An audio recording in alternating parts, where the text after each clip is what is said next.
Il était une fois dans la Picardie profonde, une classe préparatoire. Ses élèves étaient très différents mais très semblables, moitié assouplis, moitié effervescents. Maintenant qu'ils sont tous éparpillés dans les écoles d'art de France, c'est l'heure de Prépatour. Bonjour, bienvenue sur Prépatour. Aujourd'hui, je me trouve à Caen. Je suis Clara Vermersch et je suis en compagnie d'une belle personne. Bonjour, je suis la belle personne. Romane, c'est lié. Du coup, je suis en école d'art à Caen, en deuxième année. Les âmes. Les âmes, l'école supérieure. École supérieure d'art et médias. Art et médias. Donc, et t'es en deuxième année spécialité, t'as pris design Art. Pourquoi t'as passé le concours de l'école en premier temps? J'ai fait une prépa à Beauvais, c'est une prof de cette... J'avais pas vraiment prévu de faire le concours à la base, mais c'est une prof qui m'a parlé de cette école et je me suis dit, pourquoi pas. J'ai deux camarades qui ont fait les portes ouvertes, je me suis dit, allez, on se lance. Au final, c'était un peu ma roue de secours, en fait, finalement, je suis pas déçue. Du coup, ta première impression de l'école, c'était au concours? Voilà, c'est ça. J'en avais juste entendu parler, même vaguement un peu. Donc voilà, c'était ma première impression au concours. Je me suis dit, cette école... C'est un vrai labyrinthe, impressionnant. Impression qui s'est renforcée en première année. Mais sinon, les gens étaient sympas. Je pense que c'est le meilleur accueil que j'ai reçu dans mon concours. Bon, c'est parce qu'en fait, un peu aussi, je me suis fait remarquer. Parce que je me suis retrouvée dans l'entrée des toilettes à nettoyer avec du sopalin l'intérieur de mon sac parce que mon yaourt s'était explosé dedans. Du coup, en fait, il y a des élèves... Non, c'était un professeur, du coup, qui m'ont fait des blagues et tout, pendant que j'étais en train de galérer. Horrible. Ça m'a fait rire.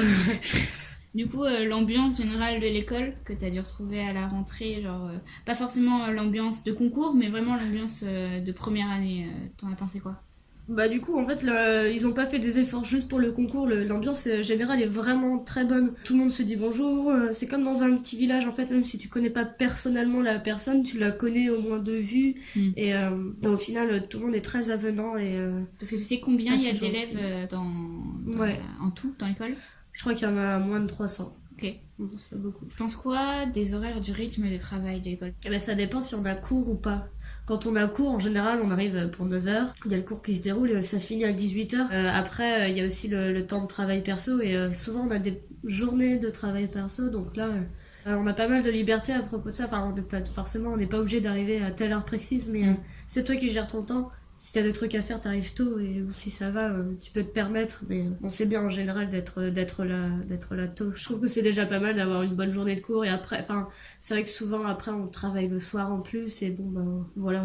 Alors les locaux et le matériel, t'en penses quoi pour une école qui n'est pas nationale quand même? Ouais, c'est vrai que c'est pas une école nationale, mais c'est quand même une assez grosse école régionale et puis j'ai l'impression qu'en Normandie ils ont assez de moyens. Du coup on a une belle école très récente avec des ateliers, un point d'honneur mis sur les ateliers techniques, avec vraiment beaucoup d'ateliers techniques et de tout. On a autant du son que du fer, que du bois, avec dans chaque atelier des techniciens en plus vraiment compétents qui nous aident souvent et tout, qui sont à notre disposition, clairement. Ce que j'aime dans cette école, je pense que c'est l'espace. Enfin, vraiment, genre, c'est grand et assez sobre et en fait il y a beaucoup de béton et de bois et c'est vrai que ça fait assez moderne mais en même temps on respire bien dans cette école. Enfin, c'est marrant que tu me poses ça parce qu'en fait, au début de l'année, j'ai vu le livre de l'architecte de celui qui avait fait l'école. Et donc, il avait pensé l'école, enfin pour lui, sa philosophie, c'était une école d'art, c'est un jardin. Donc ça me fait un peu marrer parce que du coup, avec ces jardins, on perd vachement de place qui pourrait être soit des ateliers, soit des lieux d'exposition. Donc, mais du coup, ça fait respirer, ça nous laisse quand même pas mal d'espace. Qu'est-ce qu'on peut dire sur Caen? De première vue, elle est pas très jolie. Quasiment tous les bâtiments ont été refaits. Et au final, je trouve qu'elle a vraiment du charme. Elle est très on s'y sent bien et puis il y a une ambiance. On s'y sent bien parce que c'est pas une trop grande ville non plus, pas comme Paris ou quoi où on pourrait se sentir un peu étouffé ou quoi. Et en même temps, c'est quand même une ville où il se passe des trucs, notamment au niveau culturel. Ça va, c'est pas mal. Des petits festivals. Non, oui, c'est vrai. J'ai vu des trucs comme le musée des Beaux-Arts, l'Artothèque et des choses comme les Boréales. C'est quoi ton rapport avec les profs? C'est un rapport, ça dépend des fois parce qu'il y en a qui sont un peu plus, qui n'ont pas la même vision du rapport de prof à élève, mais en général, si on est présent et on produit un travail, si on voit, les profs voient qu'on s'investit, on a vraiment un rapport amical, très amical, ouais, on se met bien. C'est pas une question d'être bon ou mauvais, c'est vraiment l'investissement qui est, Ouais, voilà, c'est plutôt ça. qui est important. Même si t'as pas un résultat terrible dans ton travail, en fait, si le prof voit que t'as essayé, que tu t'es investi ou quoi, en fait, il va vraiment essayer de t'aider, il va pas te laisser dans ta merdouille, quoi. Qu'est-ce que tu penses des autres années, toi, genre par exemple, là t'es en 2e année, tu penses quoi les premières années de cette année? Le dialogue est un peu difficile, parce qu'au final, ils sont super sympas.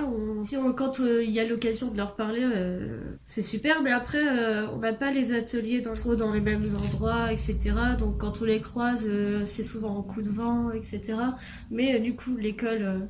cette année a innové et a fait 2 semaines de workshop dans l'année où toutes les années seraient confondues. Et ça, c'est chouette. Est-ce que tu penses que c'est bien que ce soit pas mélangé ou Bah, c'est vrai que c'est un peu dommage. Par exemple, il y a les 2e années art et vraiment les 2e années design qui sont à l'autre bout de l'école. Donc finalement, on a genre moi je les vois quasiment jamais. Mais bon, en même temps, c'est normal qu'on n'ait pas. Enfin après, il faut un peu ce qu'ils peuvent, quoi. Et ce serait un peu le bazar s'ils mélangeaient tous les ateliers. Combien de temps tu comptes rester à cette école et pourquoi? Alors, je compte faire au moins mon DNAP dans cette école, donc rester au moins 3 ans. Plus, pourquoi pas, mais je suis plus tentée d'aller voir ce qui se fait ailleurs aussi, ou alors à l'étranger ou quoi. Vraiment tenter un truc un peu plus dépaysant. T'as des idées d'école si tu veux changer? Bah, je sais pas, genre les Beaux-Arts de Paris. Non, oui, ça, ou l'école de Lyon aussi, j'aimerais bien. J'ai raté le concours en première année. Cette école m'avait vraiment botté et je pense que j'aurais plus de chance à la retenter après. Est-ce que tu penses que les écoles d'art c'est super chier? Bah, ça va encore en vrai. Ils sont plutôt assez sages dans l'école. Enfin, moi aussi d'ailleurs, mais on est en général, ça va. On n'est pas trop des foufous non plus. C'est pas des trucs de déglago.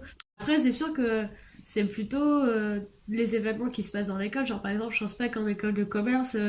Quand t'arrives, par exemple, tu vois un mec en slip en train de se faire recouvrir de terre dans le hall, ou alors un mec qui joue d'un instrument assez étrange et en terre aussi. Enfin, il y a pas mal de choses qui se passent dans l'école, ou alors on croise souvent des personnages déguisés avec seulement un peignoir et une perruque ou quelque chose comme ça. Enfin, ça m'est arrivé récemment. De ce point de vue-là, oui, je pense que quand même il se passe des trucs un peu qui plus, se passeraient pas dans une école.